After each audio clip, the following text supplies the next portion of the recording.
Recording. So thank you to Michael Eaves for joining me for this career interview. Would you just briefly describe your job role and what you enjoy most about it? I'm an anchor and host for ESPN, primarily on SportsCenter, but also do a lot of our coverage for golf, including the two major championships that we have, the Masters and, of course, the PGA Championship as well. And I'm also a primary SportsCenter host and UFC Live host for our UFC package. And what do I enjoy the most? All of it. I really do. I just enjoy being involved in sports in a capacity that still feels like a fan most of the times, and being able to go to some of the biggest events annually we have on our calendar.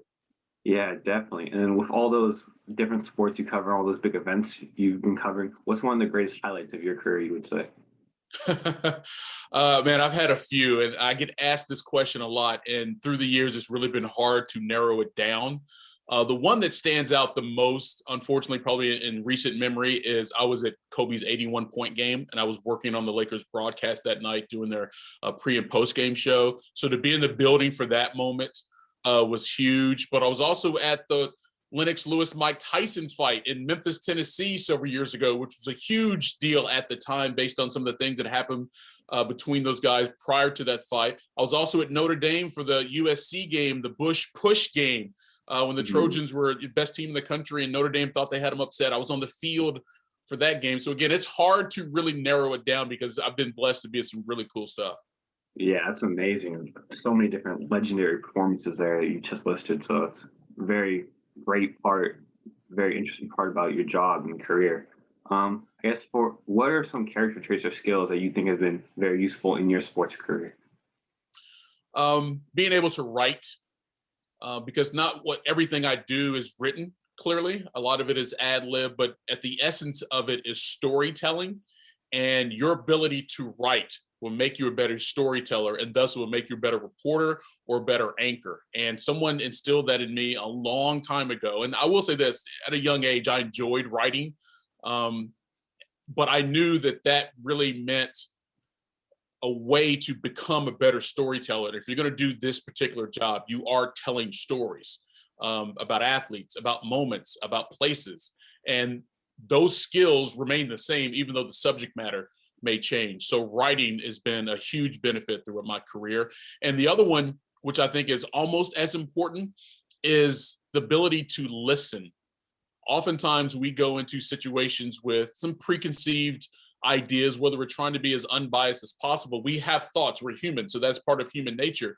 But sometimes you have to really listen to what's going on and listen to what people are saying so you can get the real crux of the story, or maybe find an angle that no one else noticed because they weren't listening the way you were. It definitely helps in your interviews. You can go to an interview with some scripted questions because you were prepared, but one answer from the person you're talking to could completely change the direction of that interview. And if you're not paying attention, you're not listening, you could totally miss something that could be one of the best interviews you've ever done.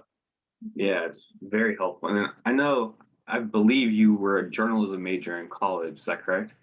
Yes, I was, Yeah. University of Kentucky.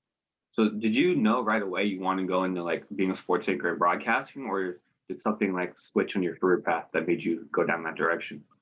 Once I enrolled in college, I pretty much set my mind on my career. And for that, that's how I chose the major of journalism. So at that point, yes, growing up, because I was an athlete myself, I wanted to be a professional athlete. And then I realized those skills weren't as good as they need to be to do that job professionally. And I just came up with the way to be involved with sports and make a career out of it. And I chose journalism as the route. Definitely, yeah. And then is there anything in your career journey that you think you would do differently? And then if so, what would that be? um, I'm not a person who typically looks back with regret. I think even the mistakes you make, if you realize you made a mistake, there are some of the best teachable moments you can have in your life or career. And are there some things that I look back now and say, you know what, a better route could have been this?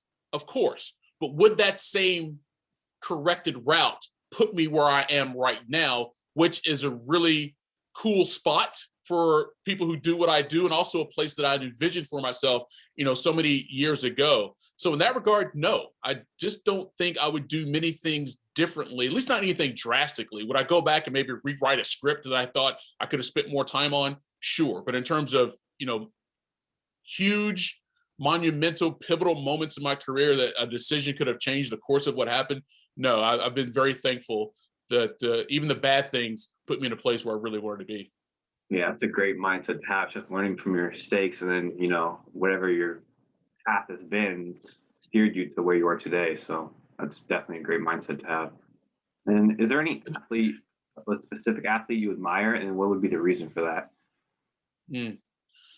Again, that's a hard list to narrow down Yeah, as well. And think about athletes, and I think sometimes fans lose sight of this because they only know them in the sport in which they compete typically, is that they are way more than what they do for a living, right? And we often frame these people in the box of athletics, and that is too narrowing for most of these people. Now, as it relates to the very specific thing that they do, then looking at someone like Tiger Woods, who I think is the most talented person who's ever picked up a golf club. He's not the greatest champion because Jack Nicklaus has more majors, but I think he is the best player of all time to have ever picked up a golf club. To see Michael Jordan compete like no other person that may have existed in the realm of athletics, to be able to see that and to see what degree that he would take that competition, to me was very enlightening. But also someone like Kareem Abdul-Jabbar, who took a very intellectual approach to his entire life, but also the way he played the game. He came up with the way that he could be the most effective for the longest time, and he came up with one of the greatest shots in the history of athletics, and that's why he's a Hall of Famer and maybe the greatest basketball player of all time based on everything he's accomplished at every level of competition. So again, like what I try to do is I look at all of these different athletes and people that I've come into contact with or I've covered on some basis and try to pick certain things from them that made them great and try to apply it to my own life. I mean, sometimes we're talking apples and oranges here, but the approach can be the same even if we're doing different tasks.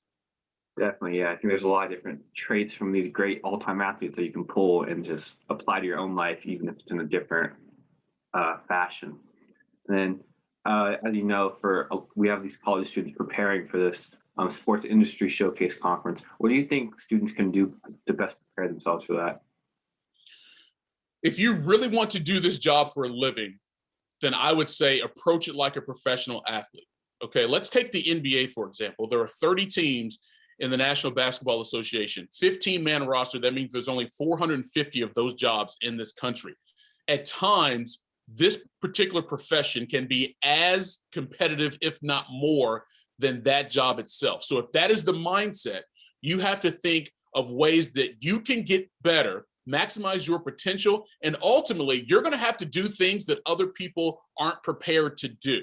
All right, as great as Michael Jordan was, as great as Tiger Woods was, they practiced as if they were not that good.